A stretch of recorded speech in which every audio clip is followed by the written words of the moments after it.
everyone. Welcome back to our webinar series, Embracing Change. Today is week 4 of our series of 8 steps to discovery. And we have the honor and privilege to have Michel Golay back with us today. Thank you, Michel. Thank you for being with us. I can see you're well equipped in your studio, Atletica. I like the outfit. So thank you, Michel. I didn't realize that, sorry. No, it's perfect. It's perfect. So those who visited you physically, in Geneva, right? They had the honor and privilege to be with you physically, and many others who are on the call and around the world have had the honor and privilege to do a review with you. And I think today, let's kind of move through that. Why are we doing that 36-hour biometric data collection using the Garmin watch and the belt, and what is, why the gut, why the brain, why the autonomic nervous system, the innate immune system. So let's go really step by step. We've got a good hour, but of course we'll try and keep some space for Q&A. So let's start very simply. Maybe autonomic nervous system. Does that sound like a good start? What is it? What's the function? Why does it matter? What is it all about? Okay, the autonomic nervous system is the very old part of the brain, the primitive brain. We call that the reptilian brain. And this is the part of the brain that is in charge of adaptation. It's the one that gets all the information from all the receptors that we've got, from all our senses, from all the joints, from all the gut information. It gets all those information, and it tries to adapt to the environment, being the outside environment as well as the inner environment. So that's, to me, the autonomic nervous system is the center of health, because to me the definition of health is adaptation. If you're able to adapt, you're healthy. If you're not able to adapt, you get a disease or whatever it can happen to you. Okay. So that's the function of that's why and we call it autonomic. The name autonomic nervous system is because it doesn't work with the rest of the brain. It doesn't work. The cortical input doesn't have anything to do with it. He does his own thing. Okay, so it's independent. It's not correlated. It's not interdependent, or there is? Most of the cortical the cortex can have inhibitory effect on the autonomic nervous system, but it cannot activate. The cortex cannot activate. So that's the main thing is that it really works. The autonomic nervous system really puts all together the information between the outside and the inside of our body. So that's why it's so important. Okay. And now, for a long time, we knew autonomic nervous system, but we didn't have any clue how to measure its activity. We didn't have any clue how it was really working. And now, little by little, we're discovering how it works, what kind of tasks it does, and how important it is. Okay, so let's start. You want to start with external? You want to start with internal? You want to start with the importance? Let's talk about what's next. So maybe we should since the kinetic people are using the belt and recording, so maybe we should explain what we are doing when we do the recording. Okay. Actually, the autonomic nervous system is connected with every single cell of your body is connected to the autonomic nervous system. Okay. So, but we are using the heart as an indicator of what's happening in the brain. Okay. Your heart rate is under control of both the sympathetic system and the parasympathetic system, which are the two parts of the autonomic nervous system.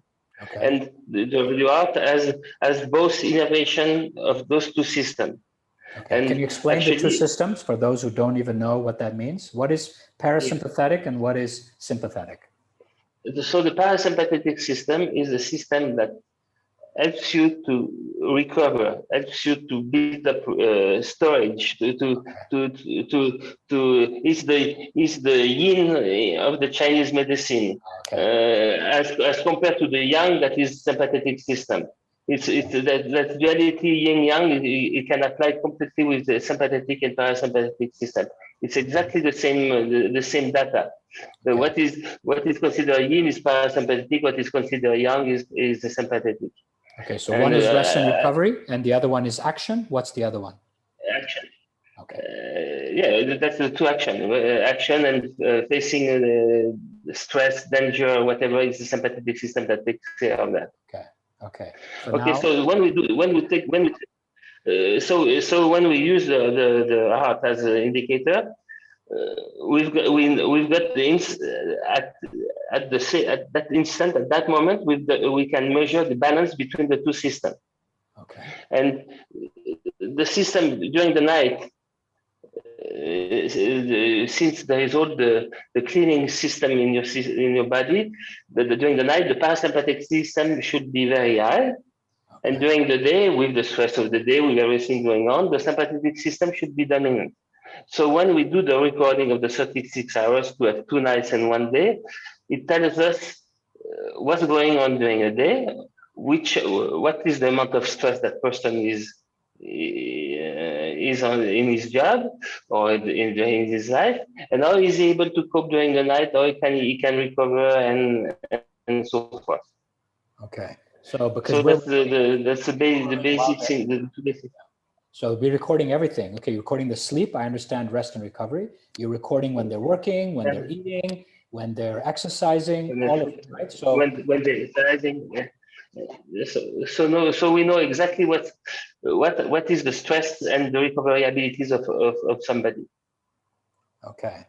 Which is very important, because as I said, health is adaptation. And the stronger is your autonomic nervous system is, the stronger it is, the healthier you are, the better you're going to be able to adapt. Okay, but now when we speak to most people, they talk about the stress side, managing the stress side. They don't talk about like top athletes. I know you work with a lot of the big tennis players and hockey players. They don't talk much about the rest and recovery. Can we talk about both? Because the focus has been on the stress side through the meditation to reduce, even though meditation is to do cleaning, which is rest and recovery, they think it's about the stress side. Can you explain both sides so people understand? To me, stress is normal. Okay. You know that if you don't have any stress, you are dying. Yeah? We need stress to live. So the question is how much stress and how long, and exactly how do we cope with it while there is the stress. But it's also more importantly how we recover it, how we recover from it. And myself, my system is try to improve the recovery part, so to be as free as we should all be more very concerned with what doing and take the time for everything during the day. But there is always time during the life where it's not always possible to really be able to have everything under control. It's not that easy during the day. If you work with the family life and difficulties of life, makes sometimes times difficult to deal with the stress during the day. But we should try to make sure that at least during the night, the recovery part is doing well, and so you don't create the disbalance between the sympathetic and parasympathetic system. If you've got a good balance, then you can deal basically with everything. Okay, so you're saying if we have a good rest and recovery, we're safe, irrespective of whether we have this healthy lifestyle of, the movement, the food, and all the elements, but the rest and recovery is dependent on all these pieces. So now let's talk about the pieces that impact the rest and recovery. Because on one hand, we say, let's have the rest and recovery so we can deal with the stress. But there's a lot of pieces of that day-to-day that impact the rest and recovery. Exactly. Okay. So Exactly. what are those pieces? Like, let's maybe move on. So to me, the main pieces that will affect the sleep and recovery is exercising during the day. Exercise is key. Exercise is key to build up a strong circadian circle. You know, the 24 hours clock in the cloud we've got. Circadian rhythm. Talk about the circadian rhythm. The circadian rhythm is key to have a strong circadian rhythm is key for recovery. Okay. And exercise is very important to build that system. Okay. So when we talk about exercise, there is different kind of exercise. Yeah. There is activities that will have a tendency to build the parasympathetic activity power, and there is activities that will build up sympathetic power. Yeah. And actually, we should have both, right? Because we want to have a strong parasympathetic system because it's the one that helps you to recover, to deal with everything. But you also want to have a strong sympathetic system in order to be able to face the huge the amount of stress that you may have in your life. Yeah. So you've got to build up. The key is to build up physical activity program that are well adapted with the autonomic power in terms of how much parasympathetic exercise you give and how much sympathetic exercise you give. Now, what is the parasympathetic? What are sympathetic activities? Exercise. So parasympathetic activities are low intensity cardiovascular activity. So that means that would be walking. That means if you run, if you're able to run well, you could run at low pace. There is it's always the low intensity is very important. Okay. And actually, to me, it's very in every program. If you do sport 3-4 times a week, which would be already ideally, it would be to do everything every day, something 1 hour. That would be the ideal world, right? Yeah. But if somebody does it 3-4 times a week, he should have at least half of that time. He should have low intensity exercise. So being walking or slow run, and also physical activity like low intensity yoga, low intensity exercise that require full body exercise. Swimming would be good. That where you move, you develop coordination. Coordination exercise is key, is parasympathetic activity, and is key to bring some information and low intensity information to your brain that translate that in parasympathetic activity. Okay. Okay. So that would be the and over 1 week you should have at least 50% of your amount of exercise that should be directed to that. Okay. Then you should have another. You should have 25% if you're healthy. If you're sick, then that portion would go to 75% low intensity. The less in shape you are, the more parasympathetic activity you should put in your program. Okay. The balance shift according to the level of health. Okay. But somebody that is normal health should have 50% of parasympathetic activity, should have 25% of sympathetic activity. So sympathetic activities are high intensity, okay, cardiovascular workout, very strong strength workout, doing maximum output. Okay. Maximum output type of exercise. Okay. So then you develop the sympathetic system. So playing squash, playing tennis, is that okay? Or exactly. Squash, tennis. I would put tennis in the middle portion, the 25% in between the low and high. Tennis is average because squash would be definitely squash. Badminton would be definitely high intensity exercise. Okay. Okay. Because the time of recovery are short, and the intensity is much greater. Okay. So, and as I said, the other 25% would be medium pace, Okay. where you feel comfortable, and tennis and would be good for that. Okay. Okay. Trekking That maybe. would be good. Yeah, I guess it'd be in between. Okay. But the track, if you do track and field, it's always a question of speed, Yeah. And distance, and recovery time in between sets. yeah. You can, if you give a lot of time you can do something very intense, but you give a long recovery time, then the intensity is not so high. Yeah. So that's where we are playing with that. That's the way. If you want to give high intensity exercise, even with people that are have a low autonomic power, Okay. you got to give them high intensity, but we play with the distance, the time. We can do only maybe 20 seconds at full speed. Okay. And with quite a few lengths of recovery, and then you've got your high inputs, but without getting to the body too tired. Yeah. Okay. So we've got now Remember, the physical side for sympathetic, parasympathetic.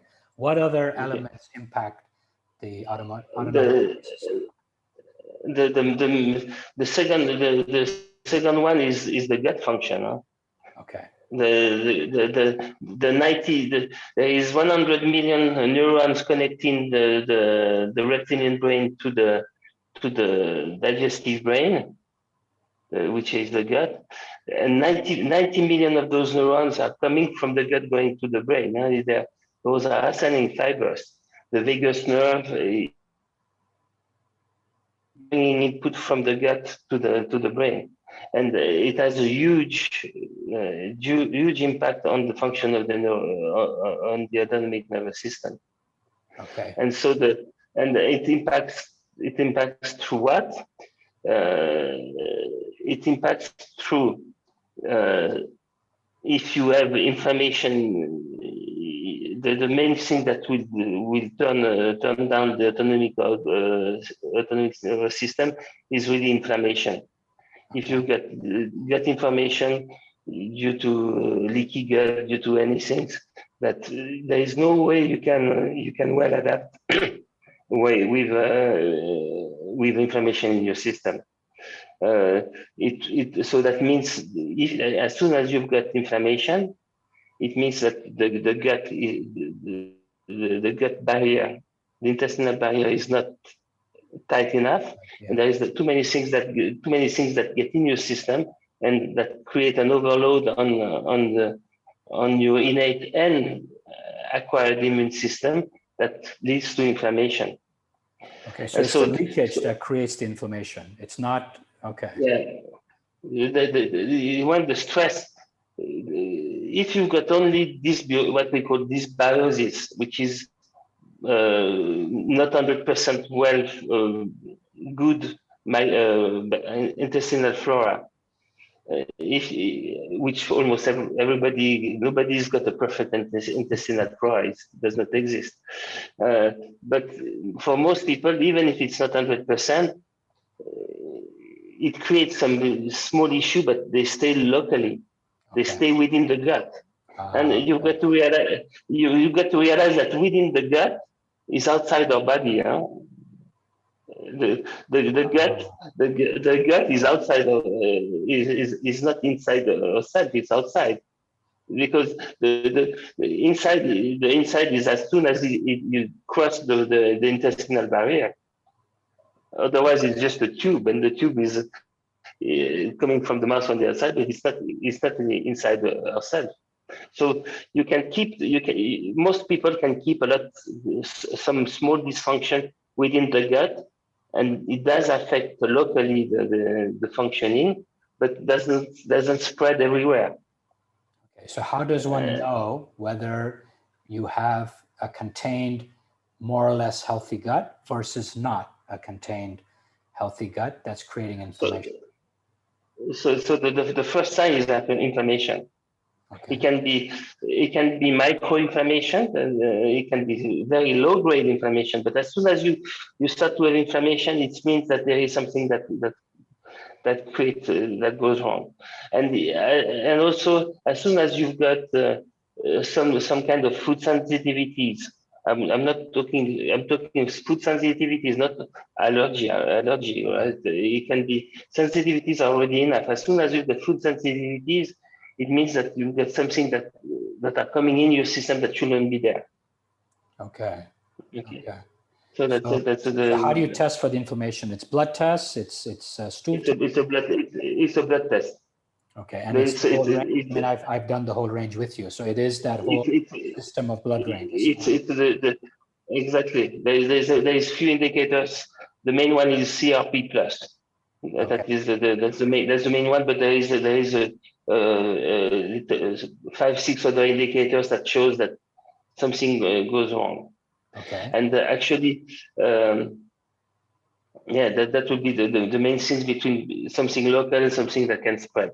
And then when it's spreading, then the first things, once it's spread from the gut going inside, it will go in the bloodstream.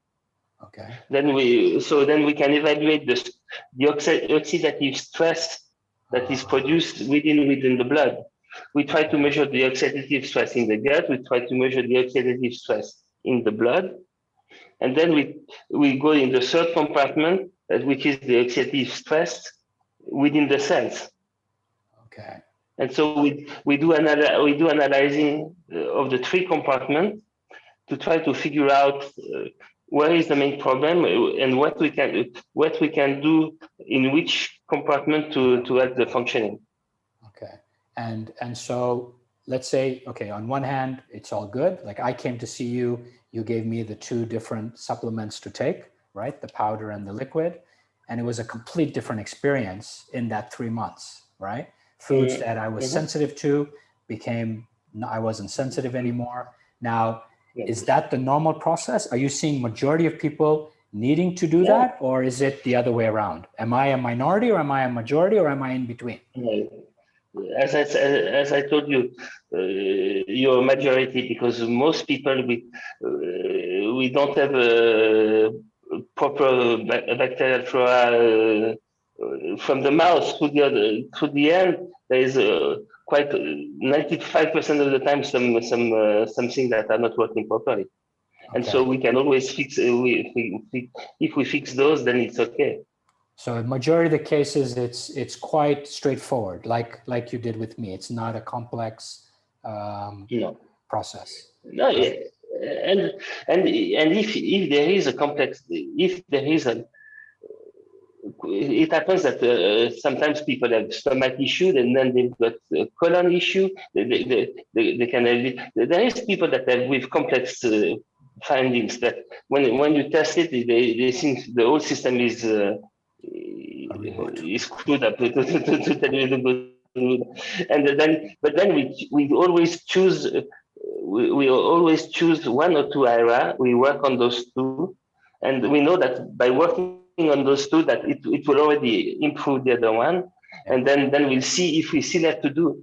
And then the timing also. We also try to go from I always try to get the oldest dysfunction. The first, usually I work with the first area where the symptoms were, because then again it's always adaptation. Once one part is not working well, the rest of the system we try to adapt to make it work the best it can, right? Okay. And so you just have to try to figure out what is the oldest. Quite often I always try to work first with the symptoms from the upper digestive system, by knowing that if I work on the upper digestive system, I will already I will already produce change in the lower. So I use either the anatomical part, or is it the older symptom? No, but it's interesting, right? Even when I had pre-cancer, one of my core symptoms was acid reflux, was heartburn. Exactly. That was one of the core symptoms that even when I spoke to Dr. D and he had never known me, nothing. When he without started talking about those symptoms first, which was quite interesting, that the gut was the first thing they talked about before anything else. You cannot have heart disease. You cannot develop a cancer if you don't have inflammation. And if 90% of the inflammation come from the gut. So if you take care of the gut, your chance of developing a severe disease, including a neurodegenerative disease, not that have been linked 100% to gut dysfunction. So really to manage your level of inflammation in the gut is essential for health. No, I mean, and is essential. Yeah. And is essential for the function of the autonomic nervous system. No, because I did the cognoscopy, remember when I did it for the dementia side, right? And it was unbelievable to see the parallel between what you were testing, what they were testing, and it was like it fit like a glove. It fit perfectly like a glove, and of course they had a few more tests because of the genetics, but at the end of the day, it was en parallel, really literally, it was, right hand in hand. So, okay, so we've got the physical side, the activity, we've got the gut. Is there anything else that we need to, that is impacting the autonomic nervous system? Okay, so then if you go towards the stress, to get back to the stress management, that if you got a mental issue, call that mental issue being working stress, being whatever stress it is. So then that part, if the cortex get tired, if you get exhausted, mentally exhausted, then the inhibitory activity of the cortex on the autonomic nervous system won't be as good. Okay, what does that mean? Can you explain what that means? So it means that the inhibition means that the cortex keep under control the autonomic nervous system. If you're exhausted, you lose the control. So at the beginning, the autonomic nervous system will be overreactive. Then the patient will feel great, actually. For quite a while, the patient will, once you take away the control of the cortex, the patient will be able to do, not feeling tired, they will be able to do a lot of things that they feel great. Okay. But at the end of the day, the autonomic nervous system will also get exhausted. Okay. And then so you may have at the beginning of the exhaustion phase, actually you get overreaction and you feel that your autonomic system is much stronger, but it's getting very quickly exhausted. And then you've got symptoms of low sympathetic and low parasympathetic power. And then if you keep going in that direction, you get into burnout stage. You can call that depression, you burn out, or whatever you want to call it. It's just a sign that the autonomic nervous system is not able to respond properly because it's exhausted. It can be both.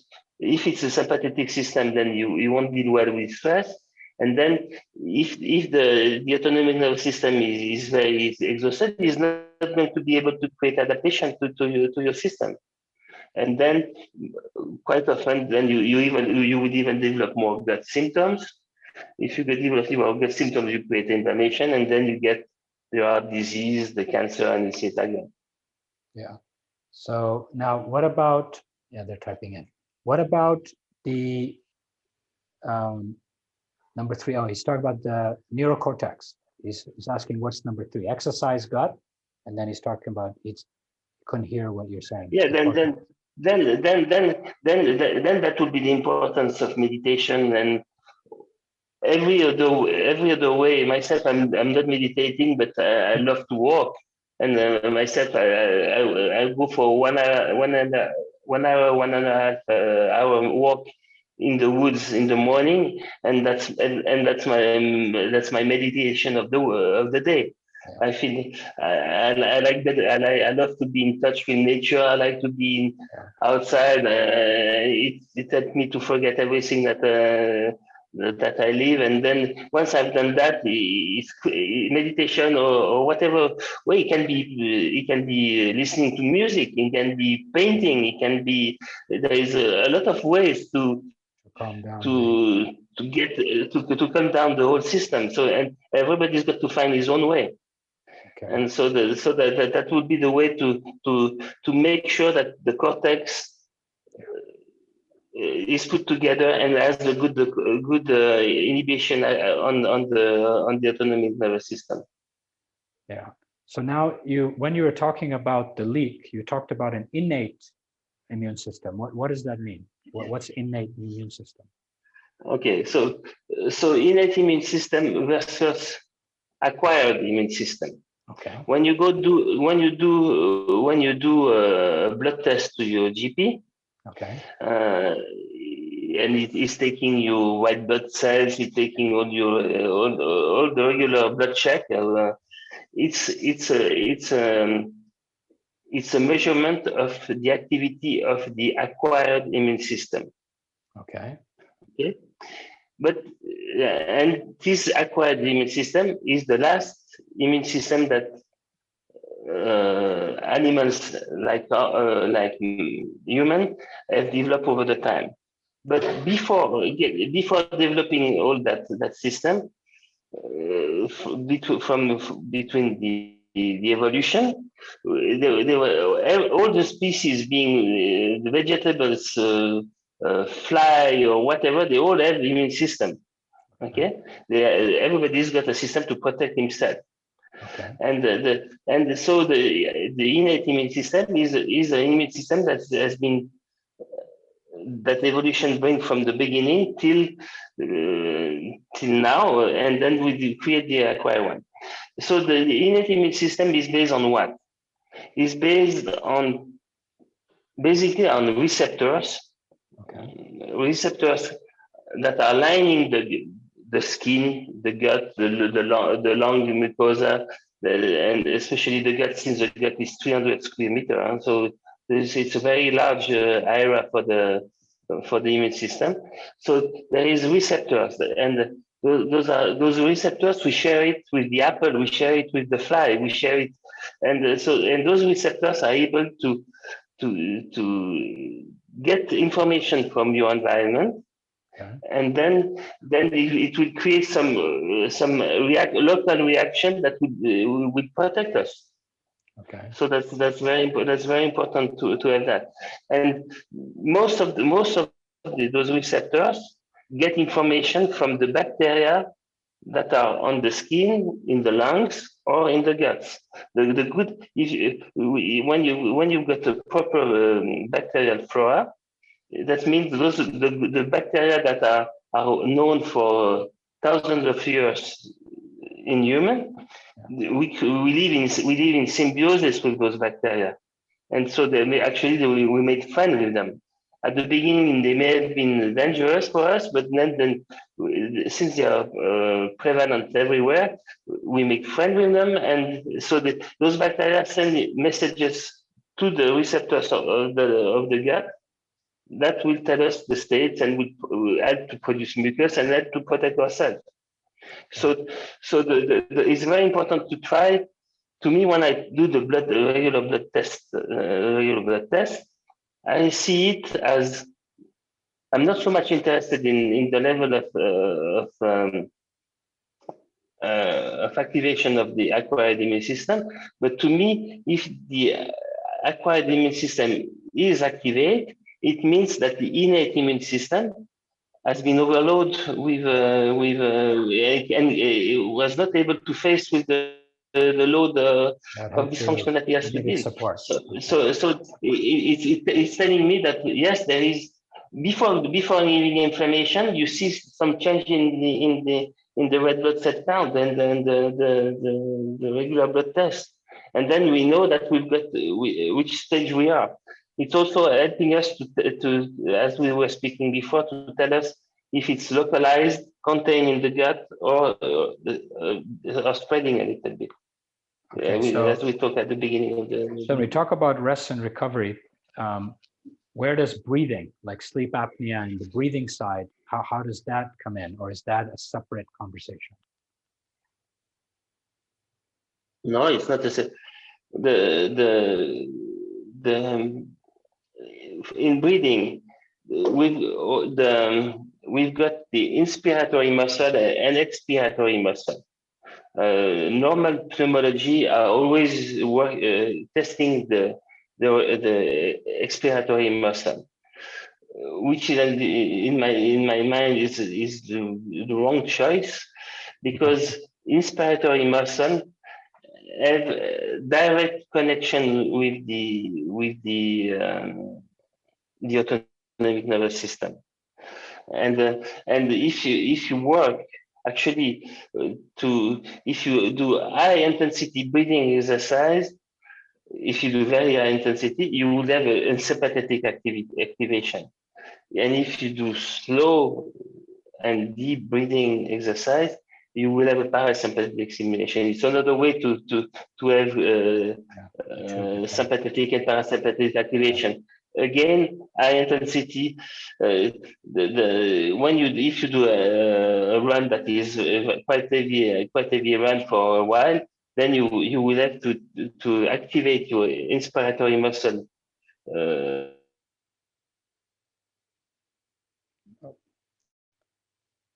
Michel, we lost you.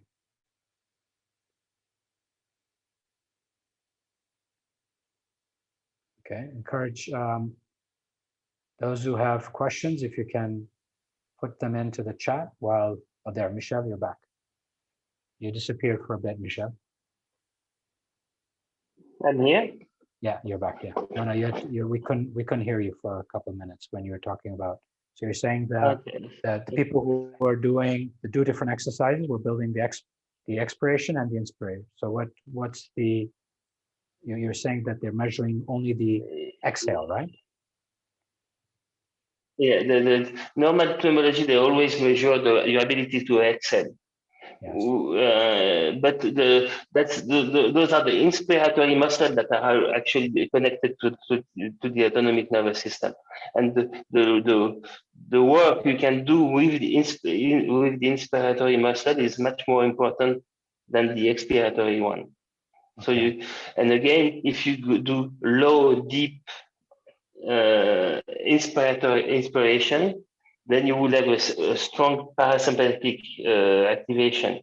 If you do very heavy inspiratory movement, then you will have a sympathetic activation. So where does the sleep apnea come in? That's what we're talking about, right? We talked about this to the sleep apnea. What is that doing? Is it they're not getting enough inhale? Is that what's happening? When sleep apnea, there is two potential problems, right? The first one, which apparently is the most common one, it represents 80% of the time. The problem is more airflow issue. That means because with civilization we don't chew enough. The jaw has a tendency to go back, and when the jaw has a tendency to go back, then it affects the airflow coming in. So that's most people with sleep apnea have problems with air that does not flow in.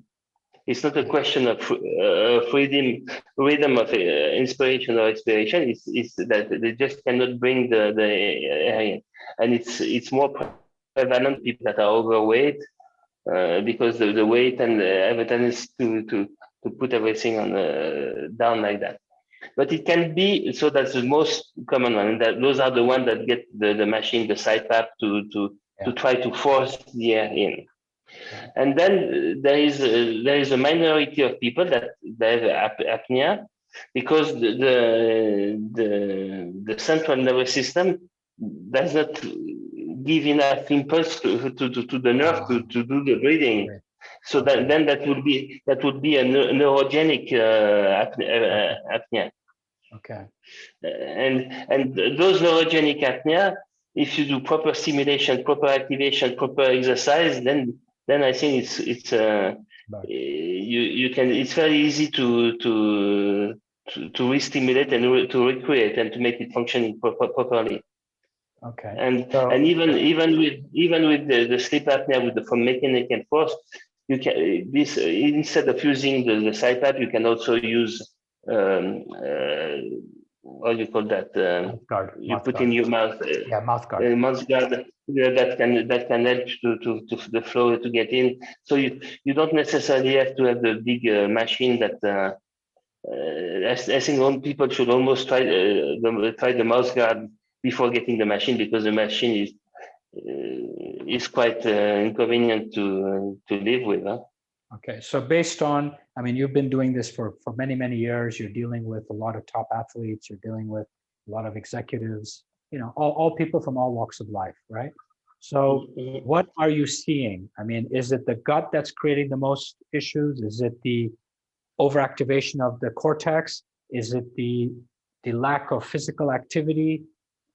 What is it? What are you seeing that's really driving the lack of rest and recovery, or this whole cycle, right, of gut brain, sleep? What do you see? I would say 40% physical activity, 40% gut, 20% mental overuse. Okay, so that's the breakdown. Because knowing that if you do physical activity, knowing that if you do have a proper diet, the mental overuse will come much later. Okay. Because if you do physical activity, you will be able to deal with stress 10 times better. If you get a proper gut, you will be able to deal with stress 10 times better. Okay, so that's why you're seeing that less. Okay. Now, in terms of improvement, if we were to choose from the three areas, which, let's say we had issues in all three, what will be the first one that will give me the highest return? The one we choose is the one that it depends on the personality of the patient. Okay. Yes, you've got to adapt to the person. Okay. The adaptation has to go from the person.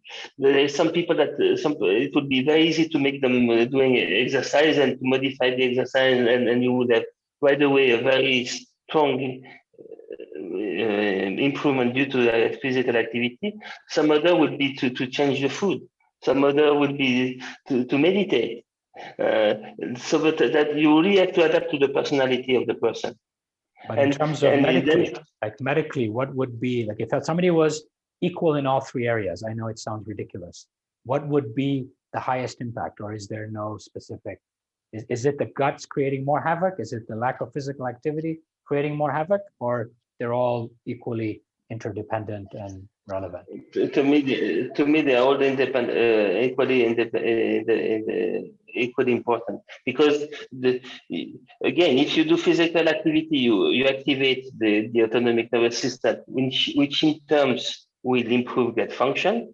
If you try to improve gut function, you will improve the autonomic nervous system function through that.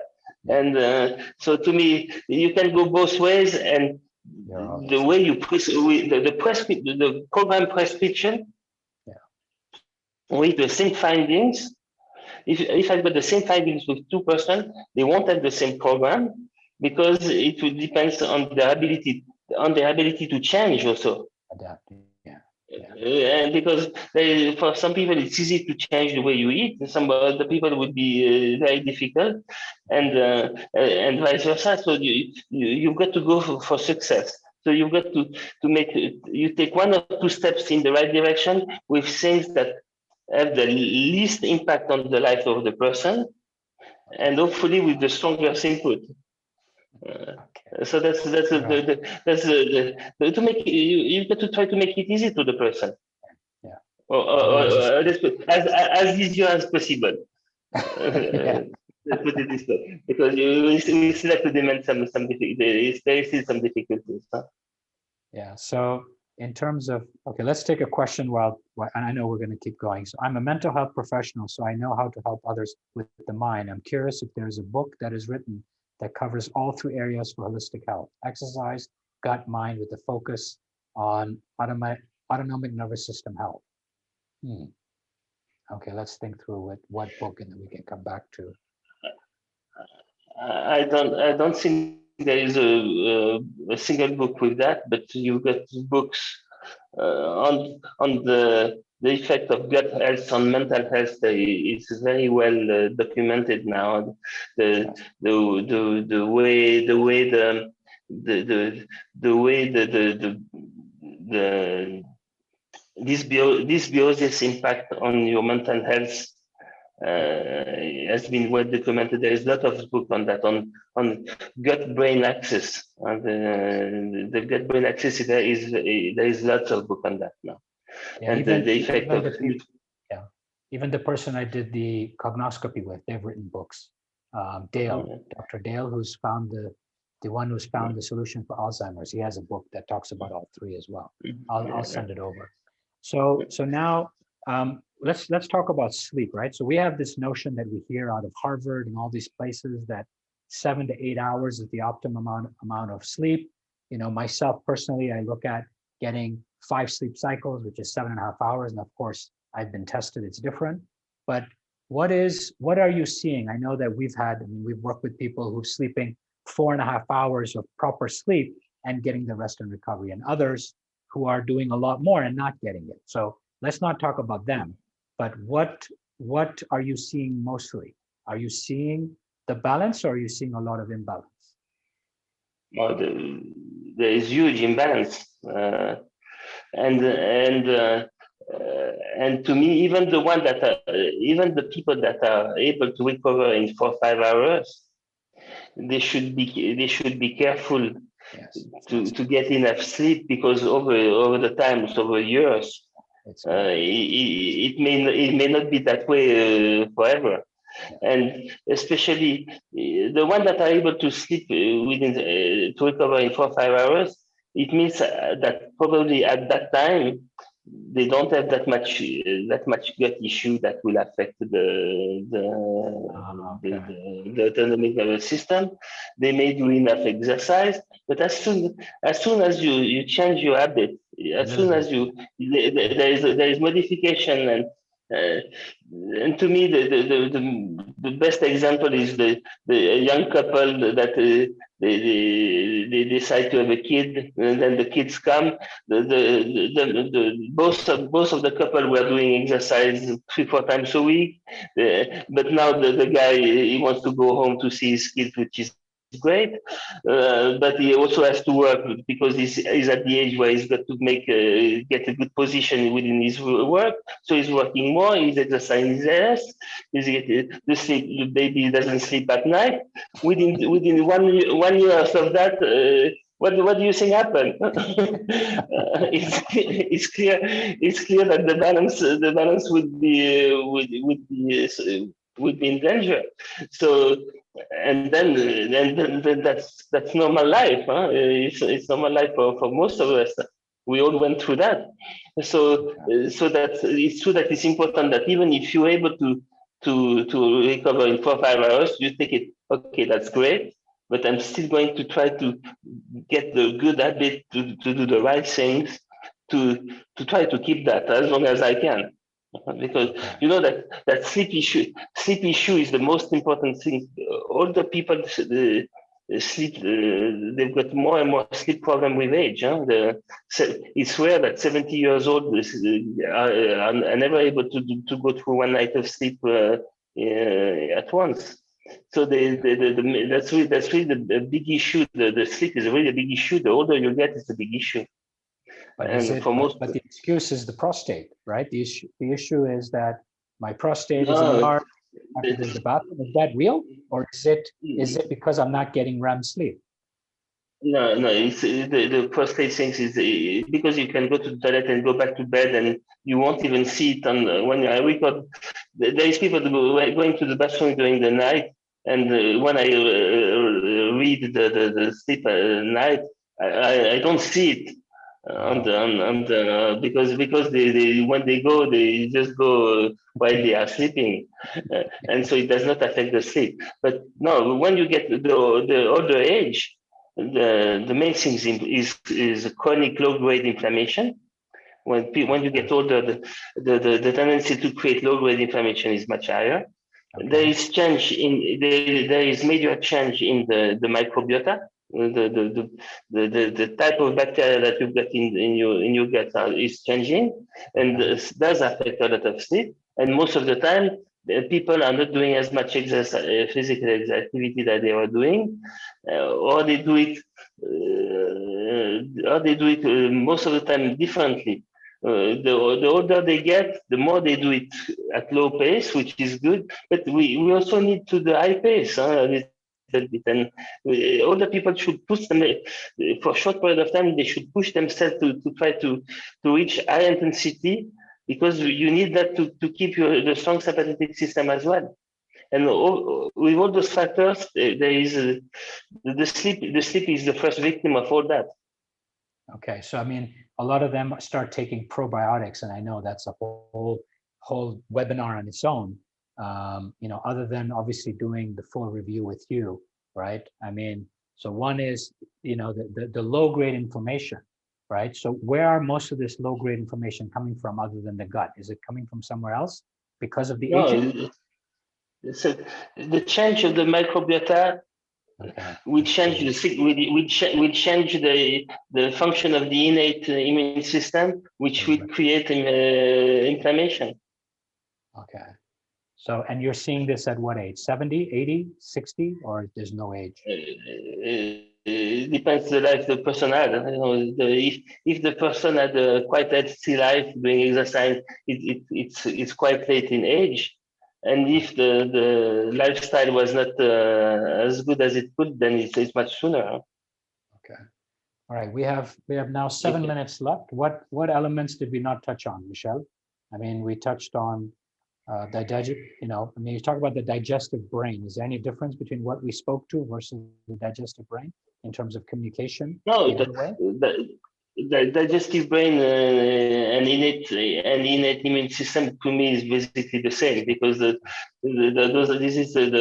it's synonym. It gives a different way to look at the as one way. One aspect is to see it as a stimulation of the immune function, and the other one is to see it as an organ that sends information for adaptation. But actually, we shouldn't call that innate immune system, because it's just it does not affect only the immune system. It affects the whole receptors of the system, which leads to information to the autonomic nervous system. Okay, so let's spend the last 5 minutes a little differently. It felt like we did a lot of defense, right, in this whole conversation about protecting ourselves. Let's talk about the top athletes that come to you, the number ones, number twos of tennis and ice hockey and those guys. What are you doing to take their game to the next level? Like, what are the tweaks that you're doing with them, so that some people, because I know some people on the call are very, very fit, and they're already not so young anymore, but they're fitter than ever. So for those athletes, they've got to recover. For instance, if you do a night recovery, for a normal person, we aim to recover 100% of what we've done the night before. And for most people, it's very difficult to get the 100%. It's already difficult to get there. But top level athletes, they are able to recover 250% to what they've done the day before.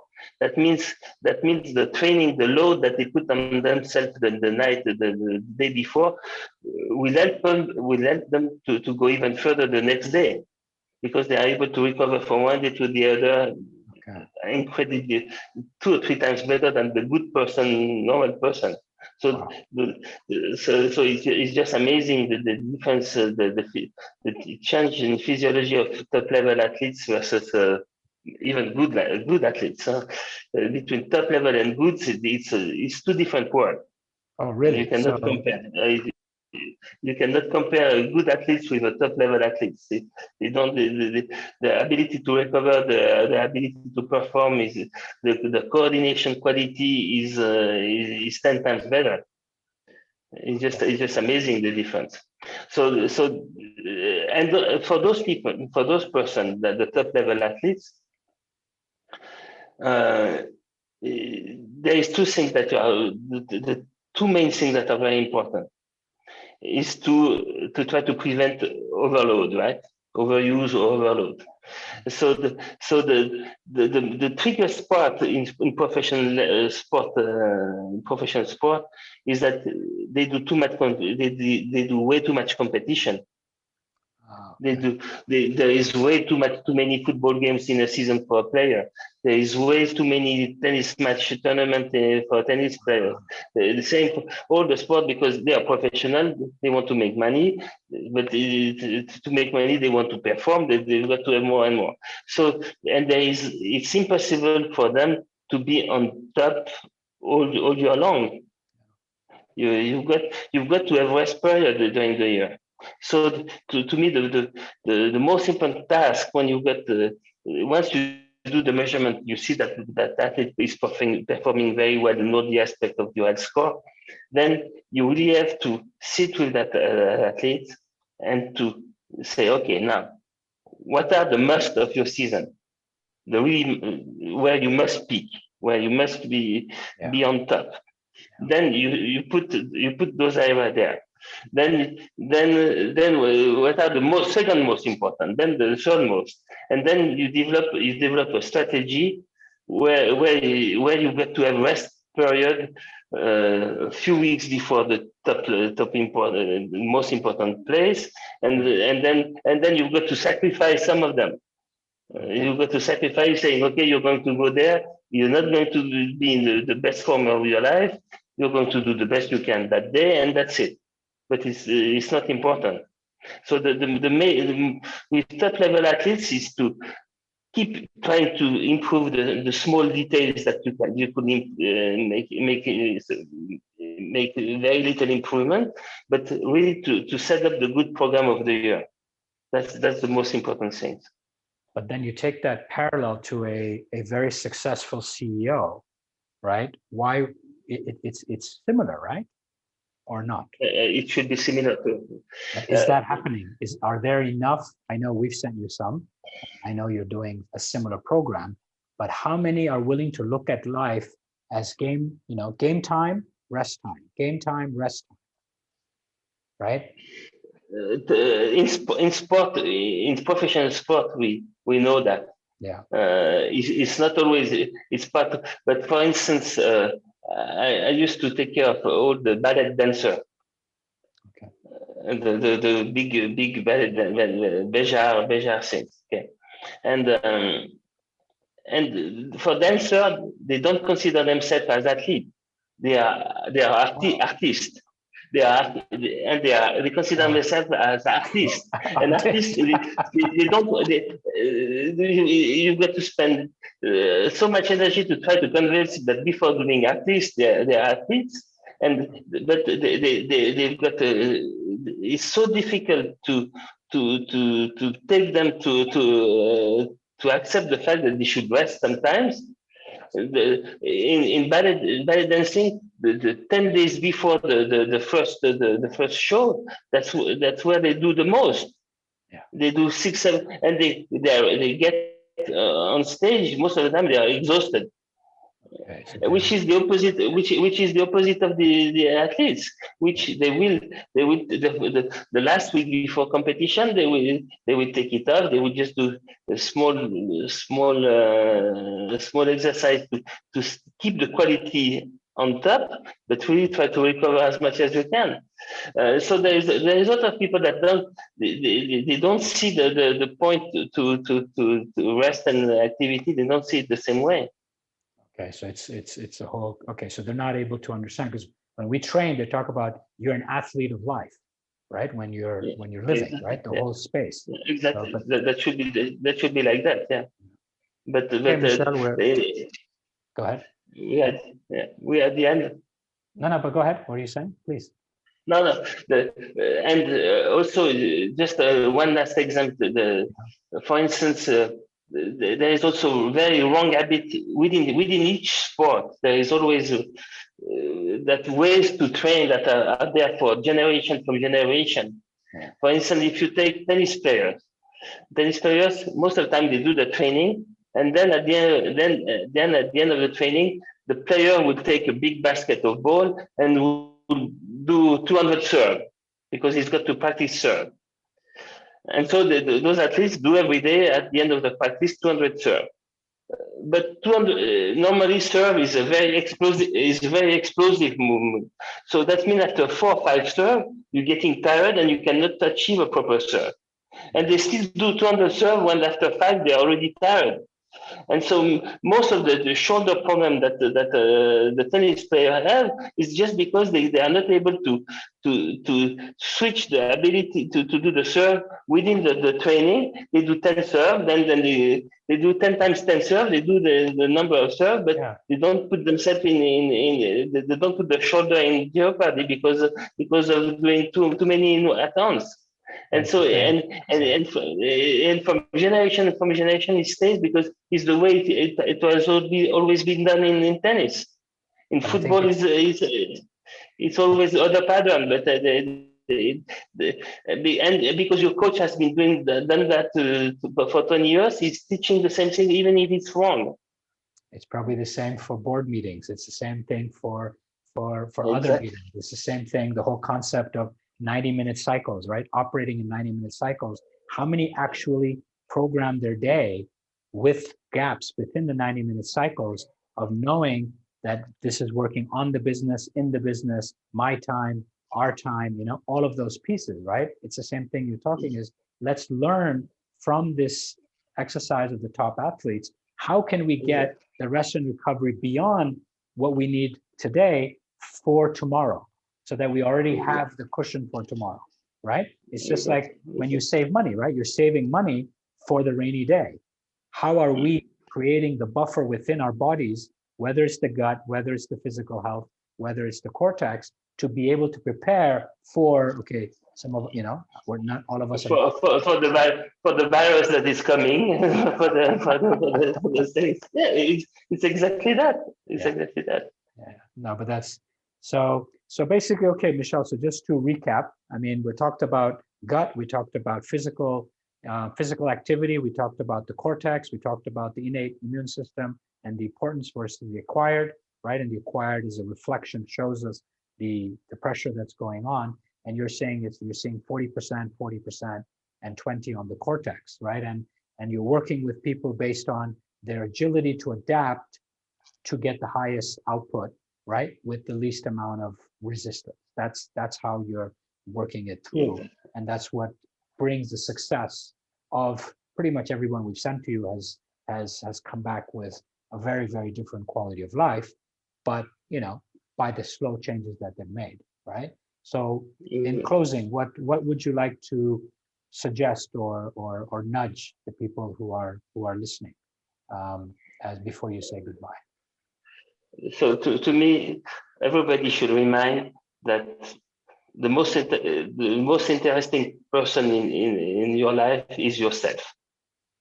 Okay. And you should take care of yourself before taking care of anybody else. Wow. Thank you, Michel. I mean, and let me throw that back at you. Are you practicing what you preach? Pretty much. Okay. I also made improvement. I changed my working time. I did a lot of things.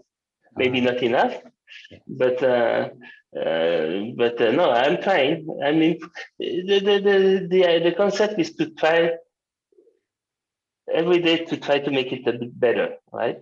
So you cannot change right away. You got to keep your personality. You got to stay who you are. But take the time to think about yourself. So I'm glad that you're one of us, a work in progress, and that you continue to be challenged by the day-to-day life as it comes. But what's important is that you taught us today the importance of agility and the components of that as it impacts the autonomic nervous system and the importance of it, and that we should, not be overwhelmed by it, but create this whole, living the life yin and yang, parasympathetic, sympathetic, rest, recovery, game time, and that we should relabel the impact of stress and focus on the rest and recovery, and not just the avoidance of stress, which is what a lot of people are doing with, by going into the blame game. So beautiful. Thank you, Michel. Thank you for your time today, and of course, being part of our wonderful, 8-step process to self-discovery. Helping us to help families and individuals know where they are from that whole gut, brain, sleep perspective. And so I wish you a good rest of the day. I know it's now only 2 o'clock for you, so you still have the other half to go through. All right. So thank you everyone for being here. Sorry? Thank you very much. No, thank you. Thank you very much everyone for being here. And we'll see you next week as we come back with Kathleen to do step number 4 of the 8 steps to discovery. All right. Thank you, everyone. Thank you. Bye.